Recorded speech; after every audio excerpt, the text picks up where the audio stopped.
De volta ao nosso Redação Novo Tempo, pela sua rádio e TV Novo Tempo. Muito obrigado pela sua audiência, muito obrigado porque mais uma semana você está aqui com a gente debatendo os principais assuntos da semana. Você pode interagir com a gente agora pelo Facebook, facebook.com/ntjornalismo. Participe, interaja, participe das nossas discussões. E agora chegou aquele momento dos blocos, onde a gente discute temas que foram muito comentados, temas que chamaram a atenção aqui dos nossos apresentadores durante a semana. Vou começar com você, Hélio, como de costume, para você comentar, mas dessa vez você não vai falar sobre Brasília, porque parece que falamos um bloco inteiro sobre isso, né? Mas vamos falar sobre o cyberataque. Várias empresas tiveram os seus servidores de e-mail invadidos e tudo mais, né? Pois é, foi uma coisa extraordinária, né? Já passou um pouco do que aconteceu forte, mas nessa semana peritos internacionais identificaram um novo cyberataque, não tão forte quanto aquele primeiro, que devastou vários computadores, foram mais de 150 países afetados, diversas empresas grandes, importantes, como Renault, lá na Europa, a gente teve bancos aqui no Brasil, teve o Tribunal de Justiça de São Paulo também com problemas nos computadores, que foi era um golpe assim, né? Por meio os hackers usaram uma fragilidade do sistema Windows e conseguiram por ali uma porta de entrada. E fazendo isso, conseguiam instalar aí na máquina esse, digamos assim, um vírus. E nos computadores ligados em rede, como ocorre nas empresas, na Novo Tempo, por exemplo, pequenas ou grandes empresas, grandes ou pequenas, os computadores estão ligados em rede. Sim. Então, se um computador é infectado, a rede inteira é infectada. E aí o que aconteceu? Esses hackers, eles bloqueavam e criptografavam todo o conteúdo de todos os computadores na rede.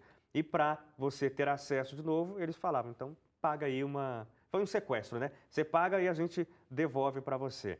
E algumas empresas pagaram, eu não sei direito quanto foi ao todo que todo mundo pagou. E aí, nessa semana, um novo ataque que foi diferente, porque é mais silencioso. Não enviava informação nenhuma, não enviava nenhum tipo de aviso na tela e sem ninguém saber, o computador, a rede, a empresa, estava pagando em bitcoins para os hackers. Ô, Hélio, mas como é que é? Os computadores que já estavam infectados... Não, isso, um outro ataque. Outro ataque. Aquele primeiro ataque foi resolvido e aí, nessa semana, foi percebido um outro ataque acontecendo. O único sinal de que há algum problema nesse novo ataque que peritos registraram em alguns lugares do mundo nesta semana é lentidão no computador, lentidão na rede, o que, infelizmente, se ocorre no Brasil, você nem vai achar que é um problema, né? Fala, é assim mesmo. O que eu achei legal nessa história é que teve um jovem inglês, acho que ali do sul da Inglaterra, ele não é formado nessa área de tecnologia, mas por conta própria, enfim, ele virou um expert. Essa juventude hoje é fenomenal. Exatamente. Ai, que tiozão. Aí do quarto dele, ele conseguiu, de alguma maneira lá extraordinária, frear esse ataque. Foi bem por acaso que aconteceu, né? Meio que por acaso, porque eu acho que ele foi um pouco assim, humilde. Não, mas ele falou que foi por acaso, porque o que acontece? Ele trabalha com segurança e internet. E aí ele estava procurando formas de alguma maneira, ajudar a parar toda essa situação. E aí ele disse que ele entrou num site que estava sendo usado como uma espécie de botão liga-desliga desses hackers. Dono, né? E aí, quando ele acessava o site, ele meio que desligava o cyberataque. Agora, um outro destaque aí com você, Leite, a gente volta a falar de política, mas agora internacional, Trump na jogada aqui. Ele é acusado de interferir numa investigação do FBI e, inclusive, dar informação privilegiada para a Rússia. A gente falou no primeiro bloco da situação do presidente Michel Temer, que está tentando dar explicações e tudo mais, mas nos Estados Unidos a situação não há menos polêmica para o presidente norte-americano também. Se bem que o Trump está sempre envolvido em algum tipo de polêmica, mas no momento a polêmica tem a ver com algo que, quando ele venceu as eleições norte-americanas, muita gente comentava que teria havido algum tipo de interferência russa por meio de hackers, ou seja lá como fosse, nas eleições norte-americanas. Obviamente isso, naquele momento, surgiu apenas como um boato, mas o FBI começou uma investigação sobre isso. E aí, toda a situação que se tem é que saiu uma reportagem dizendo que o presidente Donald Trump teria pedido ao diretor do FBI para que parasse com esse tipo de investigação, não fosse adiante, porque não teria muita necessidade. Obviamente, informação da reportagem. Eu não lembro se agora foi do The New York Times ou Washington Post, foi um desses dois jornais que fez essa publicação. Bom, obviamente o Trump tentou se defender de alguma maneira, mas o que acontece é que algum tempo depois o Trump demitiu o diretor do FBI. Uhum. E aí isso já foi uma polêmica grande. Adicional a isso, disseram que recentemente num encontro que houve entre o Trump e o Sergei Lavrov, que é o ministro das Relações Exteriores da Rússia, Trump teria falado com ele coisas que estavam além da pauta que foi divulgada. Sim. E coisas que teriam a ver com informações privilegiadas do governo norte-americano em relação ao combate ao terrorismo. E ele teria compartilhado essas informações com o governo russo.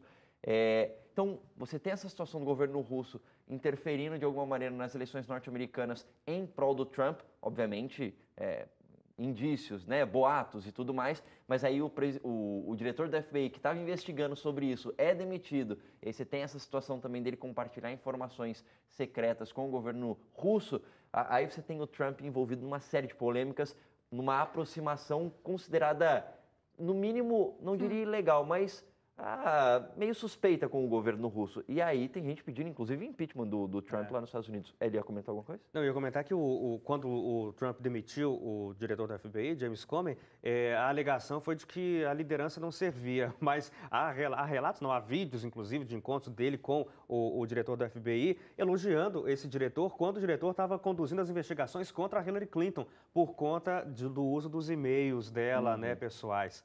Então você vê... Depende do lado. Depende do lado. Suzane, o seu destaque, 2/3 dos estupros em São Paulo acontecem com crianças e adolescentes.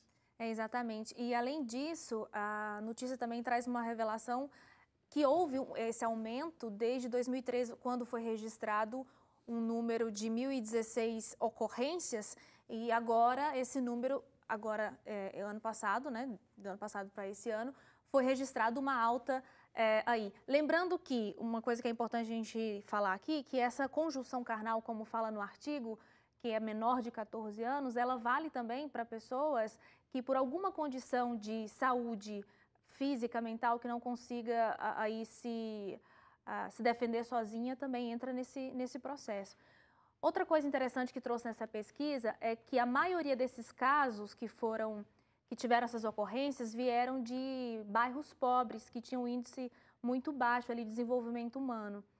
Só que também tem uma contrapartida nessa história, porque há ocorrência sim em bairros ricos, só que a denúncia, aliás, há acontecimentos nos bairros ricos, né, de estupro com vulneráveis, estupro no geral também, só que geralmente uma família rica acaba não denunciando.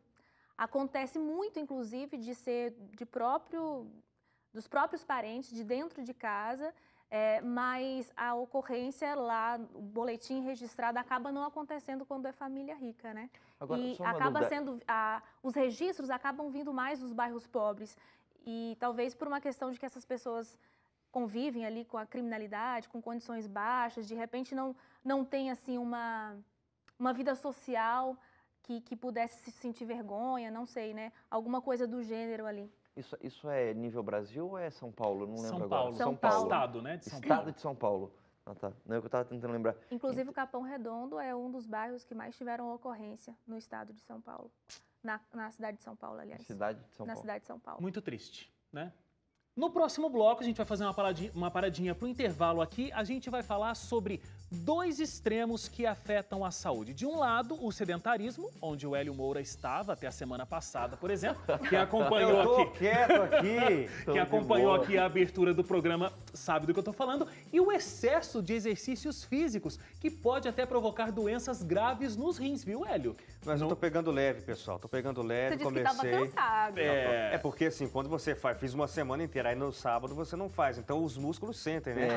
Mas na segunda eu volto, aí tudo volta ao normal. Atenção para a frase, os músculos sentem. A gente vai pro intervalo e volta já conversando sobre esse assunto. Até já.